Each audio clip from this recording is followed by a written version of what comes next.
রেণু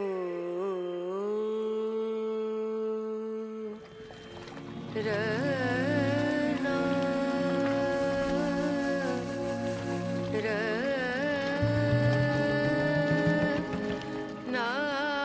নৈমিত্তিক, আত্মান্তিক, প্রাকৃতিক আর ভূতের প্রলয় হয় এই তিন প্রকার।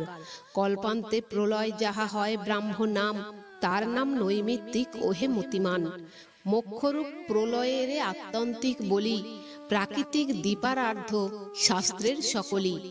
এত শুনি কহে পুন মৈত্রেয় সুজন, কাহারে পরার্ধ কহে করহ কীর্তন। পরাশর কহে বৎস শুন অবহিতে, 1 হতে 10 গুণ গণিলে ক্রমেতে। অষ্টাদশ স্থানে হয় পরার্ধ গণন, শাস্ত্রের নিয়ম এই ওহে তপোধন। সহেতুতে লয় হয় প্রকৃতি সেকালে, মানসিক মাত্রা মাত্রে নিমিষে যে বলে।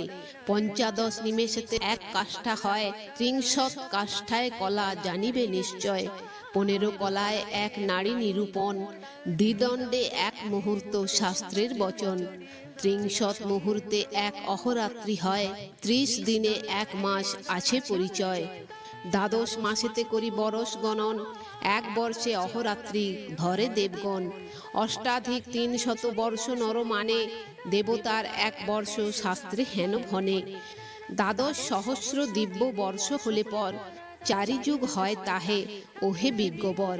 সহস্র এ চতুর্যুগ হলে তারপরে, ব্রহ্মার দিবস হয় শাস্ত্রের বিচারে।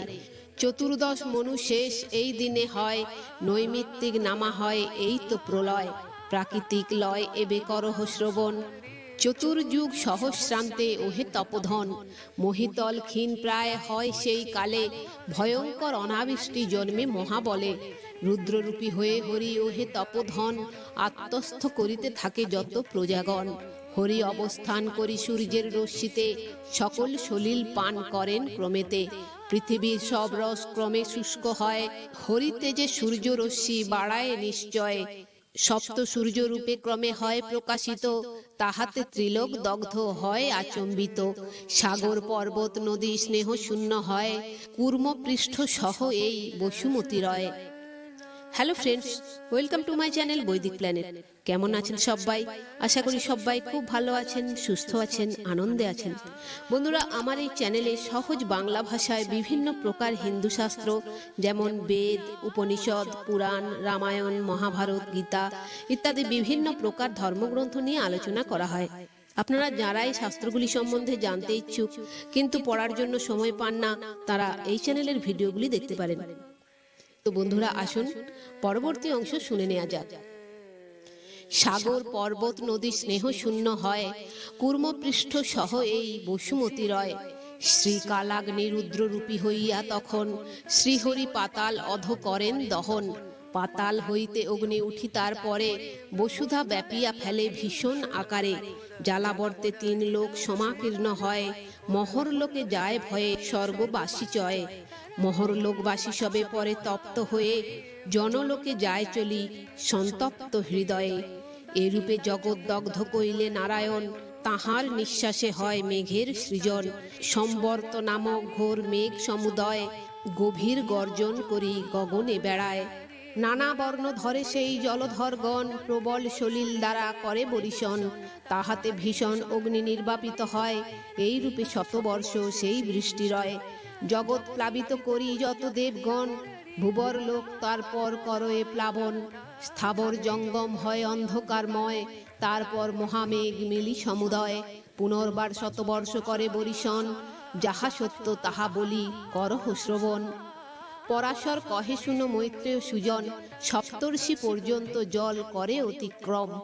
লোকত্রয়ে একার্ণব সেই হেতু হয়, তখন শ্রী ব্রহ্মারূপী হরিদয়াময়। জলপরি শেষপরি হইয়া শয়ান, যোগ নিদ্রাগত হন ওহে মতিমান। জনলোক ব্রহ্মলোক স্থিত সিদ্ধগণ, সেই কালে তাঁর স্তব করে অনুক্ষণ। যখন নিমিত্ত প্রার্থী হন জনার্দন, নৈমিত্তিক লয় ঘটে জানিবে তখন। জাগরিত হন যবে প্রভু দয়াময়, চেষ্টাযুক্ত হয় বিশ্ব তখন নিশ্চয়। শেষ শয্যা যেই কালে করেন আশ্রয়, নিমিলিত থাকে বিশ্ব ওহে মহোদয়। লোকত্রয় একর্ণব এইরূপে হইলে, হরির রজনী হয় জানিবে সেকালে, যবে পুনঃ সেই রাত্রি হবে অবসান, পুনঃ সৃষ্টি কার্যরত হন ভগবান। নৈমিত্তিক লয় এই করিনু কীর্তন, শুনো শুনো তারপর মৈত্রেয় সুজন। অনাবৃষ্টি বসে আর অগ্নির যোগেতে, লোক সব ক্ষয় প্রাপ্ত হইল ক্রমেতে। মহাতত্ত্ব আদি ক্ষয় হয় নিবন্ধন, প্রাকৃতিক লয় ঘটে ওহে তপোধন। প্রথমেতে জলরাশি জানিবে তখন, পৃথিবীর গন্ধ গুণ করে আকর্ষণ।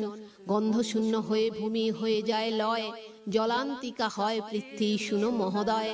রস্তন মাত্রেতে জল পরিণত হয়, ক্রমে বৃদ্ধি পায় জল সে হেন সময়। মহাশব্দে সেই জল থাকে কোন স্থানে, বিচলিত হয়ে কভু কোথাও না ভ্রমে। তরঙ্গ তাহার হয় অতীব ভীষণ, মহাবেগে ব্যক্ত করে অখিল ভুবন। জলগুণ আকর্ষণ তেজ করে পড়ে, রস্তন মাত্রের ধ্বংস হয় সেইবারে। সলিল বিনষ্ট হয়ে জ্যোতির্রূপ হয়, সেই তেজ ব্যপ্ত হয় দিক চতুষ্টয়। তারপর সমীরণ সে তেজে সংহারে, রূপহীন হয়ে তেজ ক্ষয় হয় পরে। অন্ধকারময় হয় জগৎ সংসার, জগতে কেবল বায়ু বহে অনিবার। তারপর ঘোর শব্দে নিজ সমীরণ, অনন্ত আকাশে ব্যপ্ত হয় তপোধন। বায়ুর যতে গুণ আকাশ সংহারে, বায়ুরাশি নষ্ট হয় এহেন প্রকারে। আকাশ কেবল মাত্র অবশিষ্ট রয়, রূপ রস আদি গুণ সব হয় ক্ষয়। তারপর একাদশ ইন্দ্রিয় তখন, অহংকারে লয় পায় ওহে তপোধন। অহংকার শব্দগুণ বিনাশে তখন, অহংকার মাত্র হয় সংসারে দর্শন। বুদ্ধিরূপ মহাতত্ত্ব আসি তারপরে, গ্রাস করে তমগুণ যুত অহংকারে। জগতের মধ্যভাগে অবস্থিত ক্ষিতি, মহতত্ত্ব আবরণ রূপে প্রান্তে স্থিতি। এই সপ্তে প্রকৃতি হয় কহে সাধুগণ, তাহার বৃত্তান্ত বলি করহ শ্রবণ। মধ্যস্থলে ক্ষিতি আছে ওহে মহামতি, চারিদিকে আবরণ জলের বিস্তৃতি। তার চতুর্দিকে আছে তেজ আবরণ, তারপরে চারিদিকে আছে সমীরণ। তার চারিদিকে হয় আকাশের স্থিতি, অহংকার তারপর শুনো মহামতি। মহতত্ত্ব তারপর চারিদিকে রয়, এই সপ্তে প্রকৃতি হয় কহে সাধুচয়। মহাপ্রলয়ের কাল উপজে যখন, এ সপ্ত প্রকৃতি ক্ষয় পায় সেইক্ষণ। প্রবেশ করয়ে পর পর আবরণে, বিশেষ করিয়া বলি শুনো অবধানে। ভূতল বিলীন হয় প্রথমে সলিলে, সলিল প্রবেশে পরে তেজের ভেতরে। সমীরণে তেজ পরে প্রবেশিত হয়ে, সমীরণ পায় শেষে গগনে বিলয়ে। গগন বিলীন পরে হয় অহংকারে, অহংকার মহতত্ত্বে লীন হয় পরে। মহতত্ত্বে গ্রাস করে পরেতে প্রকৃতি, ত্রিগুণের সাম্যবস্থা জানিবে প্রকৃতি। সৃষ্টির কারণ ঋষি এ প্রকৃতি হয়, ইহা হতে বিশ্ব সৃষ্টি জানিবে নিশ্চয়। কার্য ও কারণ ভেদে এই যে প্রকৃতি, দ্বিরূপ হইয়া থাকে ওহে মহামতি। ব্যক্ত ও অব্যক্ত নাম উভয়ের হয়, অব্যক্তেতে ব্যক্ত পরে লভেন বিলয়। প্রকৃতি হইতে ভিন্ন পুরুষ উত্তম, নিরূপম শুদ্ধ নিত্য জানিবে সুজন। পরমাত্মার অংশ তিনি ওহে তপোধন, পরমাত্মা সর্বেশ্বর জানে সর্বজন। পরাৎপর বিভু আত্মা হইতে প্রধান, তিনি ব্রহ্ম নিত্যানন্দ ওহে মতিমান। অখিল সংসার হয় রূপভেদ তার, মুমুক্ষুরা লয় পায় তাহাতে আবার। প্রকৃতি পুরুষ দোহে পরম আত্মাতে, বিলীন হইয়া থাকে জানি ব্যক্তিতে। পরমাত্মা বিশ্বাধার আছে পরিচয়, পরম ঈশ্বর তারে বেদাদিতে কয়। বিষ্ণুরূপী হন তিনি ওহে তপোধন, অধিক বলিব কিবা তোমার সদন। দ্বিবিধ বৈদিক কর্মশাস্ত্রে হেন ভনে, প্রবৃত্তিমূলক এক কহিত অবস্থানে। সুখের সাধক ইহা স্বর্গাদি কারণ, নিবৃত্তিমূলক হয় মোক্ষের সাধন। প্রবৃত্তি নিবৃত্তি রূপ এই দুকরমে, বিষ্ণু আরাধনা করে ভুবনের জনে।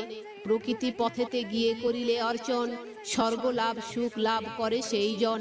নিবৃত্তি পথেতে যায় যদি নরবর, জ্ঞান যোগ লোভী হয় বিশুদ্ধ অন্তর।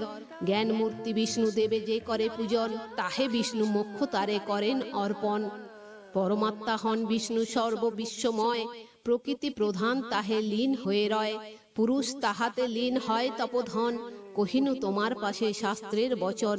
বিপরার্ধ কাল যাহা বলিনু তোমারে, বিষ্ণুর দিবস তাহে জানিবে অন্তরে। প্রকৃতি পুরুষ লীন বাসুদেবে হলে, বিষ্ণুর রজনী হয় শাস্ত্রে হেন বলে। দিবারাত্রি ভেদ বটে নাহিকো তাহার, কেননা পরম আত্মা সেই সারৎসার, তথাপি মহত্ব তার প্রচার করিতে দিবারাত্রি ব্যবহার কহিনু সাক্ষাতে, প্রকৃতির লয় এই করিনু বর্ণন, আত্যন্তিক লয় কথা শুনহ এখন, বিষ্ণু পুরাণ কথা সুললিত অতি, শ্রীকালিসে বিরচিল পুলকিত মতি। তো বন্ধুরা, আজ এই পর্যন্তই। ভিডিওটি যদি ভালো লেগে থাকে তাহলে লাইক কমেন্ট শেয়ার করে আপনার প্রিয় মানুষদেরও দেখার সুযোগ করে দেবেন, এবং এই ধরনের ভিডিও আরও দেখার জন্য চ্যানেলটি সাবস্ক্রাইব করে পাশে থাকা বেল আইকনটি প্রেস করে দেবেন পরবর্তী ভিডিও নোটিফিকেশন পাওয়ার জন্য। সবাই ভালো থাকবেন, সুস্থ থাকবেন, আনন্দে থাকবেন।